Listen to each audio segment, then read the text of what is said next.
자, 고려시대 이 불상을 두고 소유권 논쟁이 한일 간에 지금 벌어지고 있습니다. 먼저 사건 발단이 됐던 2012년으로 가보죠.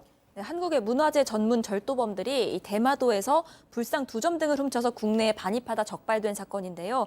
이 당시 지난 2012년도에 굉장히 큰 화제가 됐습니다. 그래서 저희 JTBC 취재진도 직접 현지에 방문을 했었는데 당시 영상을 좀 보시면은 절도단이 보안 시설이 취약한 곳을 노려서 이 밤중에 자물쇠를 따고 들어가기도 했습니다. 또 사전 답사를 해서 열쇠를 숨겨두는 곳을 파악해서 침입하기도 했고요. 특히나 이 사찰 같은 경우에는 경비가 굉장히 삼엄했는데 지금 보시는 것처럼 사찰 뒤에 언덕이 있습니다. 여기 올라가서 지붕 기와를 뜯어내고 사다리로 침입을 하기도 했습니다. 저거 뜯어냈구나, 저거. 네, 근데 이렇게 절도범들이 훔친 게요. 일단 관음사에서 관세음보살 좌상을 훔쳤고요. 가이진 신사에서 이 보관하던 통일신라 시대의 불상이 있습니다. 동조열의 입상을 훔쳤고요. 또 고려시대 대장경이 있습니다. 이 중에서 대장경은 현재 행방이 묘연한 상황이고 동조열의 입상은 이 국내에 소유권 주장하는 사람이 없어서 이 도난 당시 점유자인 가이진 신사로 지난 2015년에 돌아갔습니다. 그중에서도 남아있는 관세음보살 좌상, 이걸 두고 현재 소유권 분쟁이 벌어지고 있는 거고요. 그렇군요. 관세음 보살 좌상. 자, 학계에서는 이 불상을 두고 정말 이거는 수작 중에 수작이다, 이런 평가를 하고 있다고 합니다. 전문가 얘기 잠깐 들어보시죠. 가장 뛰어난 작품성을 가지고 있습니다. 그렇기 때문에 이 가치는 말할 수 없이 중요하다. 그건 수십억이 넘는 그런 가치를 가지고 있다. 국보로 지정해야 마땅하다고 이렇게 생각됩니다. 야, 국보급 불상이다, 이거는. 자, 그런데 교수님, 일본 확실히 이게 진짜 걸작이긴 한가 봐요. 일본에서도 이거를 갖다가 문화재로 지정까지 했었다면서요? 왜냐하면 보는 눈은 비슷한 거죠. 이 전문가들이 있으니까. 고려 시대 14세기경에 제작된 것으로 추정되는 이 관세음 보살 좌상은 일본에서 유형 문화재로 지정이 돼 있습니다. 그래서 이제 보시면 아시겠지만 부처의 평온한 이목구미를 묘사한 이 좌상은 높이가 50.5cm, 무게가 38.6kg로 다른 불상에 비해서 이 옷의 선이 상당히 복잡하고 장식성이 높은 것이 특징인데요. 특히 이제 이것은 탄생 이력이 유일하게 분명한 불상이라는 거예요. 그래서 이제 고려시대 불상 같은 경우는 주로 이제 왕족이라든가 귀족이라든가 이런 사람들에 의해서 조성이 됐는데 민초들에 의해서 조성이 됐다라고 하는 데서 대단히 큰 역사적인 의미를 갖고 있고요. 그래서 이제 이것을 국보급 문화재라고 이제 평을 하고 있는데 현재 이 불상은 대전 국립문화재연구소에 10년째 보관이 돼 있는 상태입니다. 당시 그래서 절도를 뭐가 됐든 절도죠. 있던 걸 가져왔으니까. 그래서 당시 수사기관 또 우리 정부는 이거 일본에 돌려주자, 이렇게 얘기를 했고 그런 판단을 내리려고 했는데 충남 서산의 부석사에서 야, 그거 원래 우리 건데 그걸 왜 돌려줘? 이렇게 반대하고 있었다는 거예요. 잘 갖고 왔다, 이거 얘기한 건 아니지만 어쨌든 간에 원래 우리 거다라고 부석사에서, 서산 부석사에서 그런 얘기를 하는데요. 그 주장은 이렇습니다. 1330 몇 년, 그러니까 고려 시대 때 원래 이제 이 사찰에서 봉안을 하려고 해놨는 건데 나중에 조선 시대 때 외구가 약탈해서 가져간 것이다라고 주장을 한 것이고요.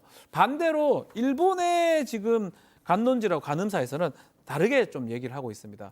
본인들이 1526년 중에 조선에서 불상을 적법하게 취득을 했고 중간에 나중에 이제 1953년 한국전쟁 이후에 법인되면서 이것들을 정확하게 취득을 했었는데 그게 아니다 하더라도 시간이 많이 지났기 때문에 한국민법, 일본민법에 따라서 취득 시효에 따라서 정확하게 취득한 거다. 근데 취득한 걸 갖고 2012년도에 절도를 받은 거니까 이것은 일본 거다라고 하면서 이 소유권 주장이 논쟁이 된 것입니다. 그러니까 한국 부석사, 우리나라 부석사에서는 야, 그때 외구가 약탈해 간 거다. 일본에서는 아니다, 우리 제대로 받은 거다. 그때 선물 받은 거다. 자, 양 변호사님, 그런데 말이죠. 저 불상 안에서 무슨 문서가 나왔다면서요? 결연문이 안에 들어가 있었던 겁니다. 불상에 흔히 내부에 공간을 만들어 놓고 그런 문서들을 집어넣는데 그 안에 보면 서주 부석사, 지금의 이름이 아니라 고려 때 이름입니다. 이 부석사의 이 불상을 영원히 모실 것이다라는 문서가 들어있다라는 겁니다. 그러니까 일본 측에서 주장하는 것처럼 정상적으로 이거 불상을 모셔간 거라면 그 안에 저런 게 적혀 있으면 안 되는 거 아니냐라는 주장을 부석사에서 했는데 또 어떤 전문가분들은 그거 원래 그런 얘기는 늘 들어있는 거다, 이렇게 또 얘기하는 분도 계시다고 합니다. 자, 이게 그러면 하하. 자, 그러면 여기서 말이죠. 전문가들의 얘기, 도대체 이 소유권과 관련한 전문가들의 얘기 한번 들어보시죠. 80 정도 가까이 되어 가는 할아버지께서 부석사 부처님은 일본 사람들이 옛날 옛적에 노락질 해갔다 하는 거예요. 그럼 할아버지는 누구한테 들었어 하는 게 저거 아비한테 들었다 하는 거예요. 아버지한테. 그럼 그 아버지는 또 누구한테 들었을까 하는 게 저것도 아버지한테 들었다 하는 거지. 어딘 절에다가 이안을 할 것 같으면 어느 절에서 조성해서 어느 절에다가 이안을 한다. 이런 내용을 반드시 적고 있습니다. 이안했다는 기록이 없는 한 그건 약탈품이 거의 확정지라고 봐도 관계없습니다. 자, 교수님. 할아버지한테 들은 얘기. 할아버지 어디서 들었어? 할아버지 아버지한테서 들은 얘기. 뭐 이렇게 쭉 올라가다 보면 고려 시대까지 가는 거 아니에요? 그래서 저는 개인적으로 이제 이제 부석사 주지스님 말은 제가 이렇게 동의하기는 쉽지는 않는데 예, 예. 마지막에 말씀하셨던 연구소장 그분이 하시는 얘기는 이게 원래 이안했다라고 하는 그런 기록이 있는 것이 확실하게 넘어간 어떤 하나의 증거다. 여기에 대해서는 좀 이렇게 제가 동의를 합니다. 왜냐하면 이 조선시대에 편찬된 고려시대 역사서인 고려사에 의하면 이 불상이 제작된 시점인 1330년 이후 1352년까지 1352년부터 1381년까지 무려 5차례에 걸쳐서 왜구들이 이 충남 이 서산 지역을 침입했다라고 하는 기록이 하나 있고요. 아하. 그리고 이제 1심 판결문에서 나온 것을 보게 되면 이 조선에서 악행을 저지른 왜구 출신 인물이 나중에 죄를 씻고자 이 관음사를 지었다라고 하는 기록이 있다라고 하는데 이것도 한번 확인을 해봐야 될 것 같습니다. 그리고 여기에 이제 자세히 보시면은 불상이 불에 탄 화상의 흔적이 있고 이 보관이라든가 대자 밑에 받치는 것이 존재하지 않는 일부 손상된 상태를 봐서 이것이 어떤 이안이라고 하는 형식을 거쳐서 정상적인 경로로 보기 어렵다라고 이제 추정이 된다는 거죠. 그리고 이제 아까 말씀하신 연구소장이 했던 이안에 있어서의 그런 증거가 없다. 이런 것을 통해서 약탈됐다라고 하는 것은 근거가 나오고 있습니다.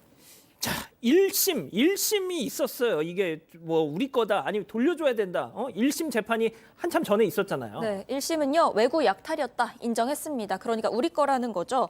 그리고 일본 관음사에서는 이거를 조선으로부터 넘겨받았다 이렇게 주장을 했잖아요. 이에 대해서는 적법했는지 의심스럽다고 했습니다. 자, 지금 우리 가족 여러분들 채팅창에서 지금 막 엄청나게 흥분하고 계시는데, 자, 1심은 부석사, 우리 부석사의 손을 들어줬습니다. 자, 그런데 어제 2심 항소심이 있었습니다. 뒤집어졌습니다. 체크포인트 짚어보죠. 20년만 버티면 된다. 박 변호사님. 자, 이제 고등법원 2심에서 다른 정반대의 결과가 지금 났는데요. 이 문제는 뭐 한국에도 있고 일본에도 있던 민법의 취득시효가 지금 적용된 것 같습니다. 20년간 이 불상이나 이런 어떤 유체물을 점유하게 되면 소유권을 취득하게 되는데 그 부분이 적용이 됐던 것 같고요.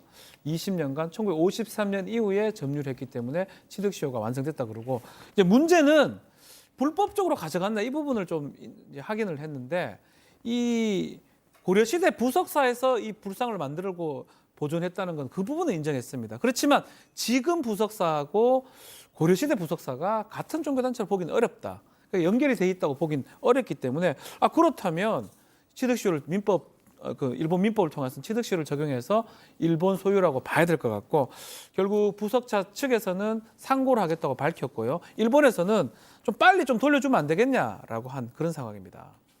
양 변호사님 마지막으로 좀 정리를 해주시죠. 이거 이거 자존심 문제이기도 하지만. 고려시대 부석사랑 지금 부석사랑 그게 어떻게 같아? 이것도 좀 그렇다 이거. 그러니까 이거를 그렇게 법적으로 민법에 따라서 소유권이 여기에 있다 저기 있다를 따진다는 것 자체가 굉장히 저는 아이러니한 상황. 재판부 입장에서는 재판에 넘겨졌으니까 따질 수밖에 없었겠지만 그리고 실제 반환 여부는요. 우리 문화재들 해외에 나가는 게 굉장히 많잖아요. 그 소유권이 중요한 게 아니라 정말 어느 나라에서 잘 보존해서 어느 나라가 그 가치를 지킬 수 있느냐가 더 중요하기 때문에 각국들이 문화재 보호 협약들 체결하고 그래서 서로 환수하는데 좀 조율도 하고 그러지 않습니까? 결국에는 지금 이거는 이 법원의 문제가 아니라 국가 간에 좀 풀어야 될 문제가 아닐까 싶어요. 제가 오늘 아침에 일본 뉴스를 보고 나왔는데 오늘 일본 방송 뉴스에서도 이 사안이 한국 법원에서 우리 일본 손을 들었다 이러면서 엄청 화제가 되고 있더라고요.